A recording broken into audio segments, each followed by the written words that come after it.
Bueno, buenos días. Bueno, antes de empezar, quiero decirles que el departamento que está a mi cargo, de investigación económica y sociales, es el que se encarga de hacer este tipo de eventos. Este tipo de evento, pues, como lo ven acá, tiene 14 versiones, pero nunca se había hecho un sábado para los programas de descanso. Y hoy estamos viendo que el jueves y el viernes, si quiero, esa plata van a ser el mismo.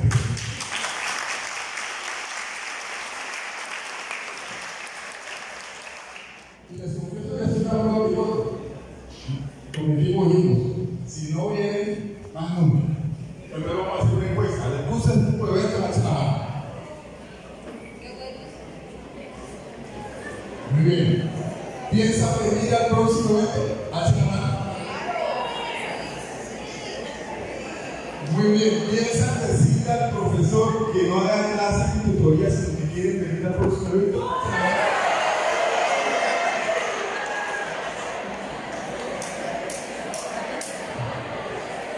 Bueno, muy bien. Aprobado. El próximo año, el próximo año.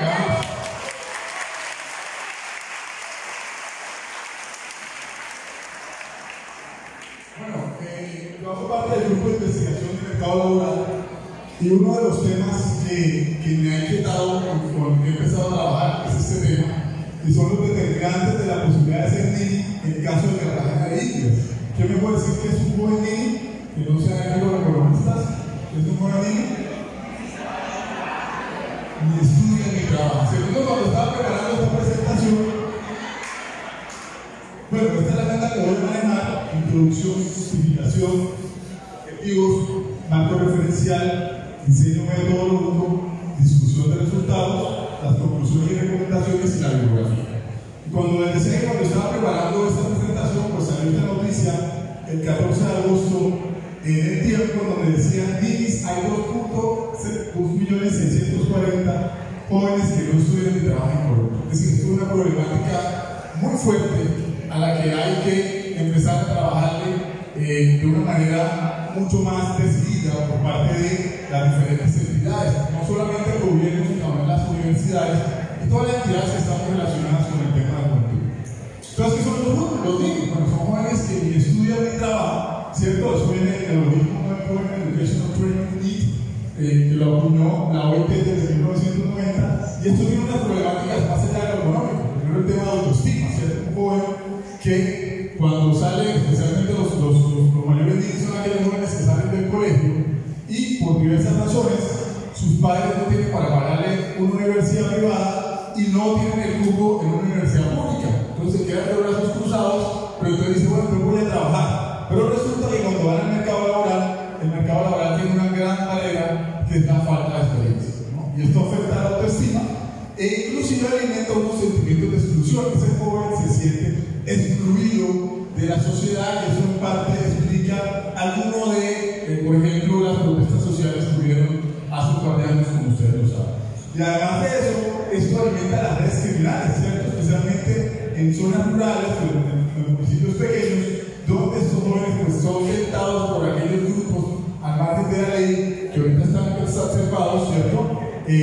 Para pertenecer a ellos, porque es la única opción que tienen. O en ciudades como Cartagena, sabemos que hay un tema de pandillistas, ¿cierto? Entonces, esos pandilleros son jóvenes que no han encontrado un proyecto de vida en la sociedad progresada. Entonces, todo esto pues, me llevó a empezar a estudiar, y cuando empecé a mirar qué había para Cartagena, cuando empecé a revisar la literatura, lo primero que quise saber es: estos jóvenes ¿quiénes son? ¿Cómo se caracterizan? ¿Cierto?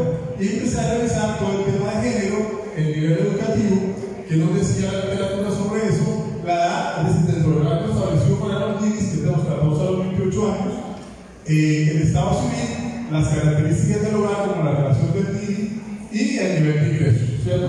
Y al revisar la diversa literatura, pues no encontré ningún documento que hiciera esa caracterización para la ciudad de Cartagena. No hay ninguno, ustedes buscan en Google y no hay ninguno, en Google y en cualquiera de las bases de datos, y esto entonces justifica hacer esa primera caracterización, una primera aproximación a la problemática para poder diseñar políticas públicas más enfocadas para intentar disminuir este fenómeno.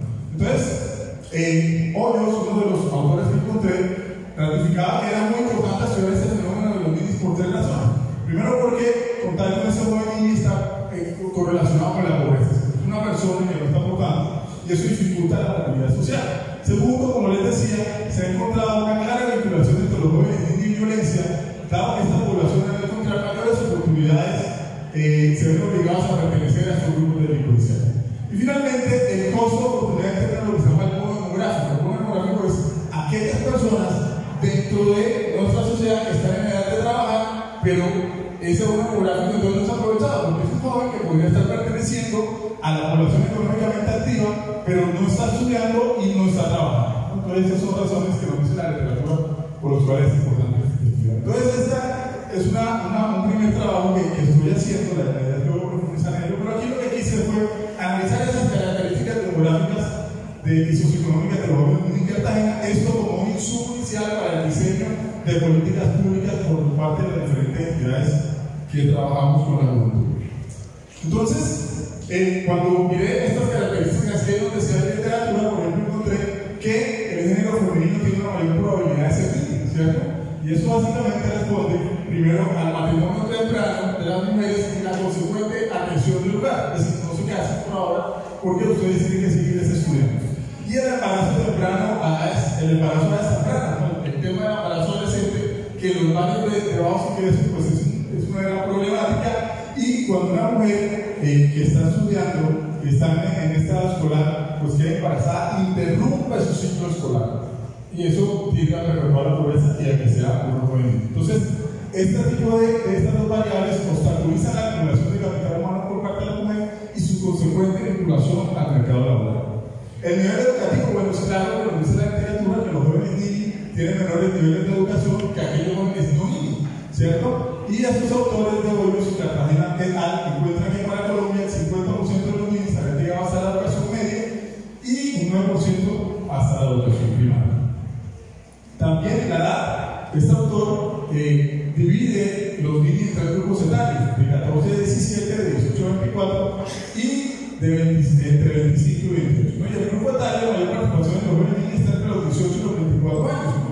Es decir, aquellos jóvenes, particularmente están en ese grupo etario, aquellos jóvenes que terminan su colegio, pero, como les digo, no pueden ingresar a la universidad, pero tampoco pueden trabajar porque no tienen esa experiencia laboral, ¿no? Y eso demuestra que el sistema educativo colombiano pues tiene un embudo. Entonces, yo estoy mirando algunas cifras, yo investigué luego una investigación y salen aproximadamente los colegios públicos de Cartagena 20.000 jóvenes, ¿cierto? Se supone que soy un colegio público, se supone que mis padres de pronto no tienen los recursos para pagar una privada y la universidad pública, en este caso por ejemplo la de Cartagena, ofrece 1.500 cupos. Entonces hay 19.000 jóvenes que no tienen la posibilidad.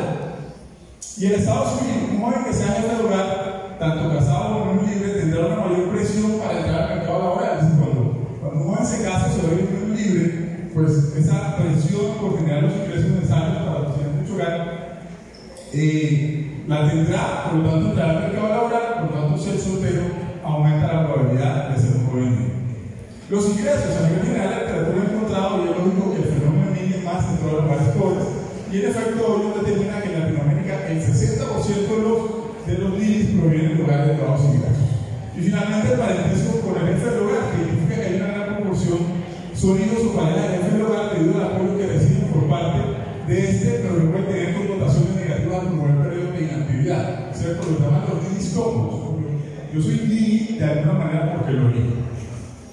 Entonces, para verificar que esta serie de hallazgos en la literatura, qué sucede en Cartagena, pues hice el diseño metodológico, básicamente cogí la gran encuesta integrada hogares entre el 1 de septiembre del 2022. Es un método que es, digamos, un método econométrico, pero ahora les profundizo un poco en ellos. Para jóvenes entre 14 y 28 años en Cartagena, esa edad entre 14 y 28 años está definido por la ley. Es decir, para la ley en Colombia los jóvenes están entre los 14 y los 28 años, que es la ley 1692 de 2003, ¿no?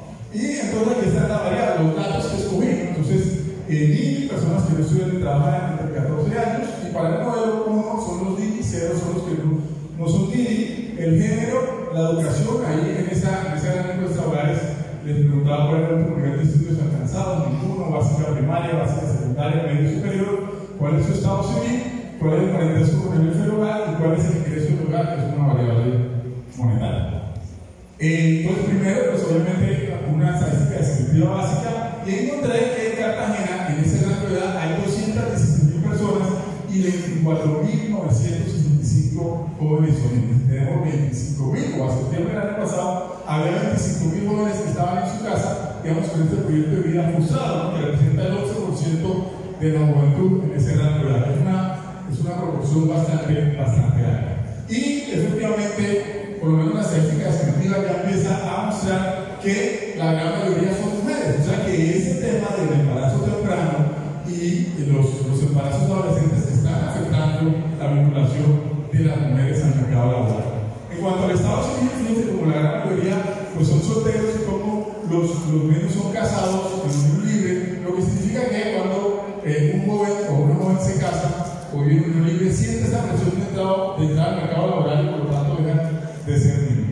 Y en el nivel educativo, pues la gran mayoría están en la educación media, es decir, se graduaron de bachilleres y como les digo, no tienen la oportunidad de continuar estudiando. Entonces eso hay que trabajar. La relación con el jefe del hogar, pues fíjense que los que más hay son los hijos con hijastros, ¿no? Esos son los que les decían los jóvenes están incómodos, ¿no?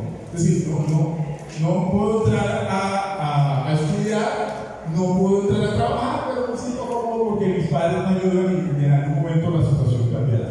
Y finalmente aquí están los niños por cumplir de ingresos, ¿no? Cumplir es una medida estadística de posición en donde yo cojo una población y la divido en 5 grupos, ¿no? El quintil 1, en este caso es el más pobre, y así sucesivamente. Entonces fíjense cómo en los niños el quintil 1 representa la mayor proporción, si los mayores niños están en los hogares de bajos ingresos, y en la medida que me muevo a los hogares de mayores ingresos, pues esa proporción va disminuyendo.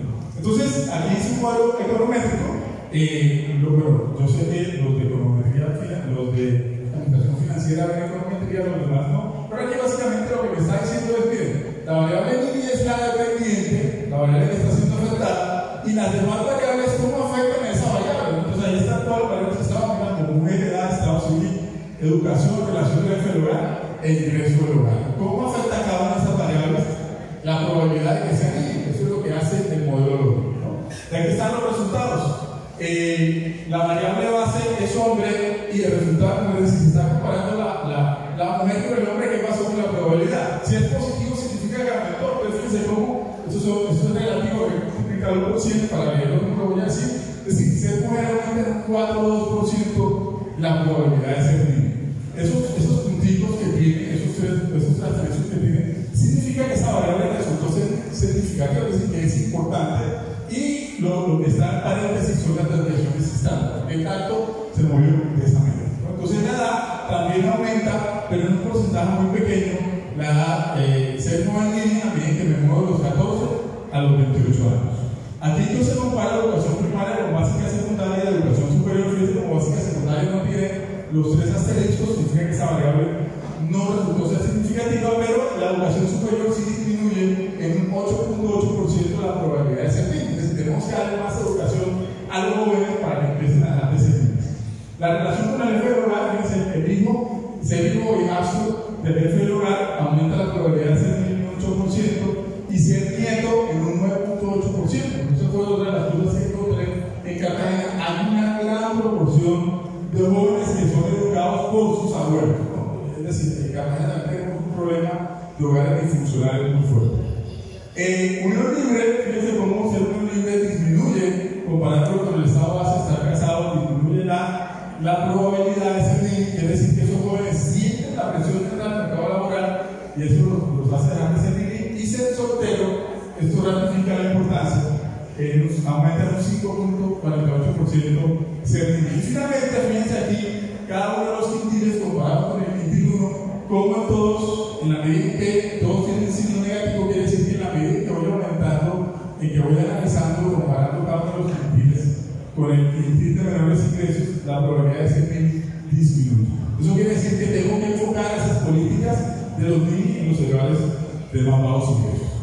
Entonces, los resultados, discusión de resultados, ratificamos que ser niño aumenta, ser mujer aumenta la dado que la mujer debe responder por las tareas del hogar, la educación y el cuidado de los hijos en mayor proporción que los hombres, lo que le impide muchas veces buscar oportunidades laborales por estudio. El hombre está liberado de las responsabilidades directas de crianza, cuenta con mayor tiempo para la búsqueda de trabajo o espacios de formación que aumentan o que facilitan ese ingreso al mercado laboral. Estar casado disminuye la probabilidad de ser libre, pero porque se genera una mayor presión para generar ingresos y sostener su hogar. A medida que comentan que se incrementan los años de escolaridad, pero especialmente cuando se alcanza el nivel universitario, la probabilidad de ser libre disminuye, aunque, como lo vimos en las estadísticas de sentido, hay jóvenes universitarios que son libres y profesionales que son libres, porque seguramente se gradúan de profesionales, pero esa la primera experiencia laboral tal vez es la más difícil de conseguir. Y los hijos dentro del hogar tienen una mayor probabilidad de ser jóvenes libres, dado el apoyo que reciben por parte de las personas mayores del hogar, ¿no? Los niños cómodos. Algunas conclusiones y recomendaciones, pues esto ratifica la necesidad del diseño de políticas públicas que disminuyan el embarazo adolescente y que permita que las mujeres finalicen exitosamente su ciclo de estudios. Entonces, en algunos países está muy establecido, tienen programas en donde los colegios y las universidades tienen cuarteles para que, a pesar de que la mujer tenga hijos, eso no se convierta en una barrera para ir a estudiar, sino que llega a la universidad, llega al colegio y hay que cuidar a su niño mientras ella está recibiendo sus clases para que no se anime. Hay que definitivamente aumentar los cupos en la universidad pública, que ya no tenemos que aumentar los cupos, no sé cómo vamos a hacer, hay que diseñar estrategias para disminuir la deserción, ¿cierto? Muchos jóvenes desertan, especialmente en el primer semestre, y pasan a ser iniciar que facilitar esa permanencia en las aulas. También es muy importante las estrategias de rápida inserción como las prácticas y las pasantías, porque, como les digo, la primera barrera es esa falta de experiencia laboral, y muchos jóvenes cuando hacen su práctica, bueno, ya tienen algo que poner en su hoja de vida, pero además de eso, muchos se quedan trabajando en esa empresa en donde hicieron su práctica. Y hay que pensar en modelos duales de educación. Los modelos duales de educación, el país pionero en esto es Alemania, en donde los jóvenes primero hacen un ciclo básico hasta cuarto, quinto, sexto semestre, y luego empiezan a estar un periodo en las aulas, continúan las aulas, un periodo en una empresa, y se van rotando así sucesivamente hasta finalizar, pero obviamente todo esto les da una experiencia que disminuye sus probabilidades, en este caso es el bueno, yo quiero seguir trabajando el tema. Hay una gran encuesta que cada hogares puede empezar a analizar.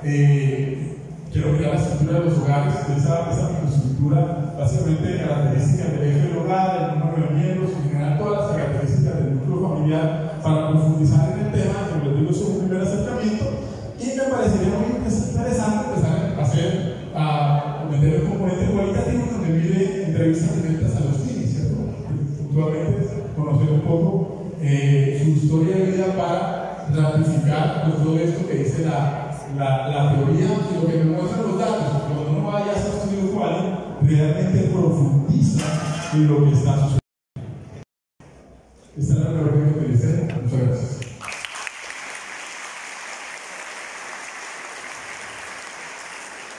Muchas gracias, doctor Gustavo, por excelente ponencia. Iniciamos nuestra ronda de preguntas.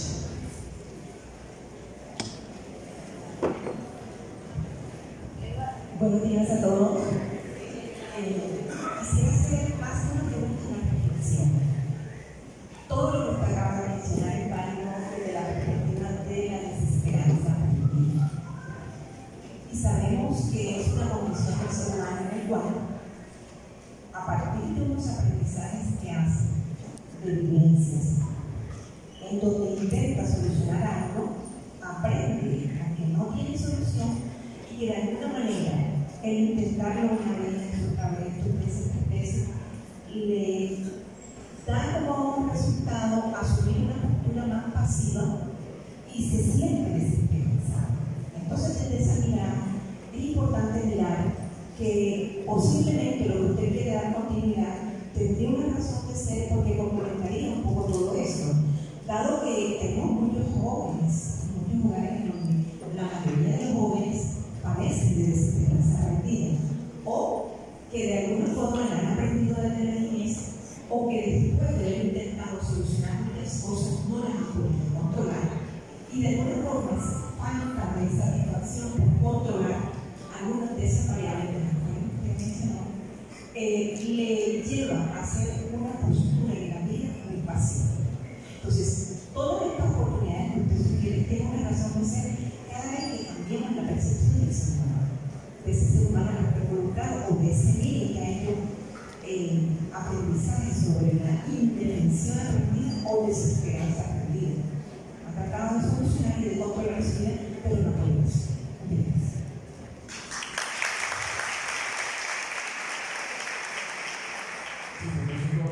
Por eso es que quiero empezar a hacer el estudio para empezar a mirar, porque siempre, y de todos los papers que realicé, ninguno hasta ahora no he hecho, ahí la voy a anotar un montón. Profesor, yo tengo una pregunta. Arriba. Mire, mi pregunta es, ahora que estamos en medio de tanta comunicación y conectividad, ¿cómo las redes sociales o todos estos medios de comunicación que ahora son muy populares influyen para que esté aumentando la población o disminuya la población de los niños? O sea, anteriormente pues era como que para nosotros, ya estamos viejitos y vamos a estudiar, teníamos que ir a trabajar porque no podíamos hacer todas las cosas desde un celular. Entonces, cómo la conectividad y los medios de comunicaciones ayudan a que la población de niños aumente. Bueno, las redes sociales pues tienen aspectos positivos y negativos. De pronto, entre los aspectos positivos, creo que eso facilita el conocimiento de oportunidades laborales, de oportunidades de estudio, y eso impacta positivamente el hecho de que puedan crecer. Pero también pues, tiene una connotación negativa en el sentido de que muchos de estos estudios hay un efecto de comparación, ¿cierto? Y eso desestimula los jóvenes. Pero puntualmente esa variable no la he medido, hay que mirar por una cuestión de esa segunda parte que viene, indagar un poco, y sobre eso todavía no hay estudios, no conozco por lo menos con ese tema.